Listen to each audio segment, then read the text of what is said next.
उनके खिलाफ कुछ बोलना थोड़ा अजीब लगता है, मगर सर बोलना पड़ेगा। जब आप लोग हंसते हैं तो हमें बहुत डर लगता है, तो हमें अच्छा लगता है, because that is your true character. तो आपको डिविनिटी से एक इंडिकेशन आ रहा है, और इंडिकेशन है कि सफाई करिए, हवा आने दीजिए, free air, clean air, water will get cleaned on its own. Provide Manipur its right status.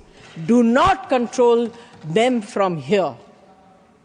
If you allow them, they are responsible people who live in that city, in that state, they will clean. आपको इतनी तकलीफ करने की जरूरत नहीं है। Election करवाइए, वहां सरकार बनवाइए, वो पानी का वो जो पानी साफ है उसको करेंगे। आपके पास इतने सारे स्टेट्स आप लोगों ने कंट्रोल कर रखा है, पहले वहां सफाई करवाइए, उसके बाद इसको करिए। मैं आपको बहुत बहुत what is the right word to say is I hope and I wish you all success in cleaning the environment of the country, whether it be water or air. Thank you. Thank you, Jaya ji. Susri Swati Maliwal. Susri, please.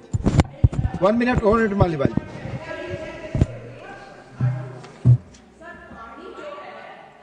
Business. Water selling has become a business. People are drinking bottled water. And I'm very scared कि मणिपुर को ये बता के कि यहाँ का पानी बहुत पोल्यूटेड है, कोई मार्केटिंग स्ट्रैटेजी अलग होगी, कोई कंपनी इनकी फेवरेट होगी जो वहाँ पानी बॉटल्ड पानी वहाँ बेचेंगे। Sorry for this but that's how. Swati ji, आज सर पिछले क्वार्टर में हमारा जीडीपी 8.2% का ग्रोथ रेट जो है वो रिकॉर्ड किया था, जो अपने में एक बहुत बड़ी उपलब्धि है, पर इसकी चर्चा विपक्ष वाले कभी नहीं करेंगे, ना ही इसकी सराहना करेंगे। अगर हम जीडीपी की बात करते हैं, वही अगर हम विदेशी मुद्रा भंडार या जीएसटी कलेक्शन जो प्रति महीने है, वो भी अभी अर्थव्यवस्था में नए कीर्तिमान को स्थापित कर रहा है। पर जितने भी हमारे विपक्ष के युवा नेता हैं जो खटाखट और फटाफट पैसा देने की बात कर रहे थे, वो अब देश से ज्यादा विदेश में देखे जाते हैं। अगर हम सप्लीमेंट्री डिमांड फॉर ग्रांट 2025-26 की बात करें तो इसमें लगभग जो पहला बैच रखा गया उसमें 1,32,268 करोड़ रुपए के अतिरिक्त व्यय की अनुमति मांगी गई है। विपक्ष के नेता जो हैं वो बार बार पूछ रहे थे कि सप्लीमेंट्री डिमांड फॉर ग्रांट की क्या आवश्यकता है, बजट तो पेश हुआ था। पर मुझे गर्व होता है ये बोलते हुए कि हमारा लोकतंत्र एक जीवंत लोकतंत्र है और हमारी सरकार एक गतिशील सरकार है जो ना कभी रुकती है और ना ही विकास कार्यों से कभी पीछे हटती है। मुझे गर्व होता है ये बताते हुए कि ये पैसा कहाँ जा रहा है। ये पैसा सारा, ये जितना भी सारा पैसा है वो गरीब, किसान, महिला, युवा, दलित, वंचित, शोषित वर्ग के लिए जा रहा है और उस विकास कार्य के लिए निकाला जा रहा है।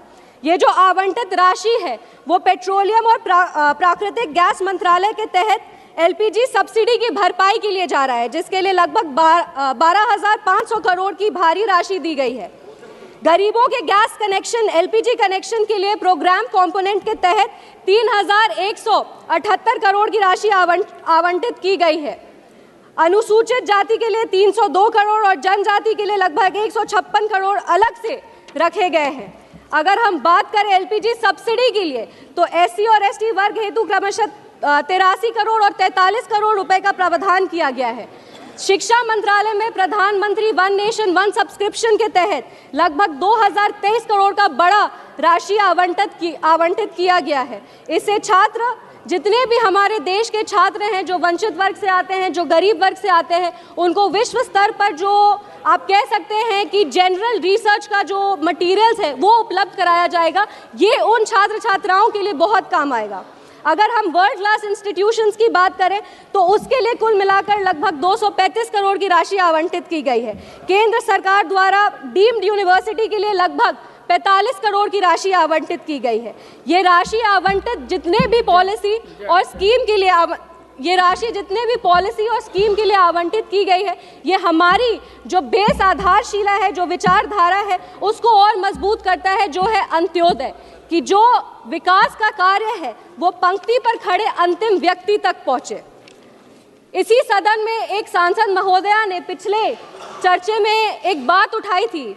उन्होंने कहा था कि अगर कांग्रेस के राज में सेल नहीं होता, इसरो नहीं होता, एम्स नहीं होता, DRDO नहीं होता, तो विकसित भारत का निर्माण कैसे होता। उनको हम ये कहना चाहते हैं कि विकसित भारत के निर्माण के लिए एनडीए की सरकार प्रतिबद्ध है। किसी भी तरीके से शिलान्यास करने को और काम पूरा करने को, वो दोनों में बहुत ही अंतर होता है। इमारत की नींव को रख देने से मकान नहीं बन जाता है। आप सब ने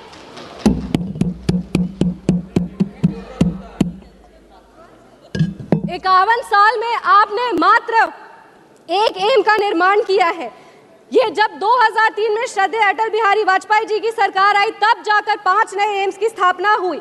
हमने 23 एम्स बनाए हैं। आपने 60 साल में, आपने IIM की बात की, आपने 60 साल में सिर्फ 13 IIM बनाए हैं। हमने 10 साल में 9 नए IIMs बनाए हैं और इसीलिए बिहार में भी एक नया IIM मिला है।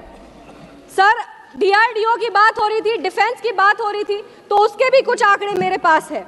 India recorded its highest ever defense production of 1.54 lakh crore in financial year 24-25.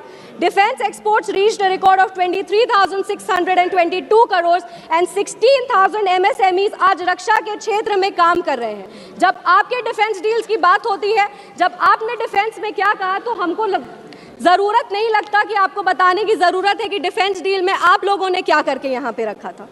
इस मौके पर जब हम अर्थव्यवस्था की बात करते हैं, अर्थव्यवस्था के आंकड़ों की बात करते हैं, तो ये हम लोग सिर्फ अर्थव्यवस्था में अपना रिकॉर्ड नहीं तोड़ रहे, हम लोग चुनाव परिणाम में भी अपना रिकॉर्ड तोड़ रहे।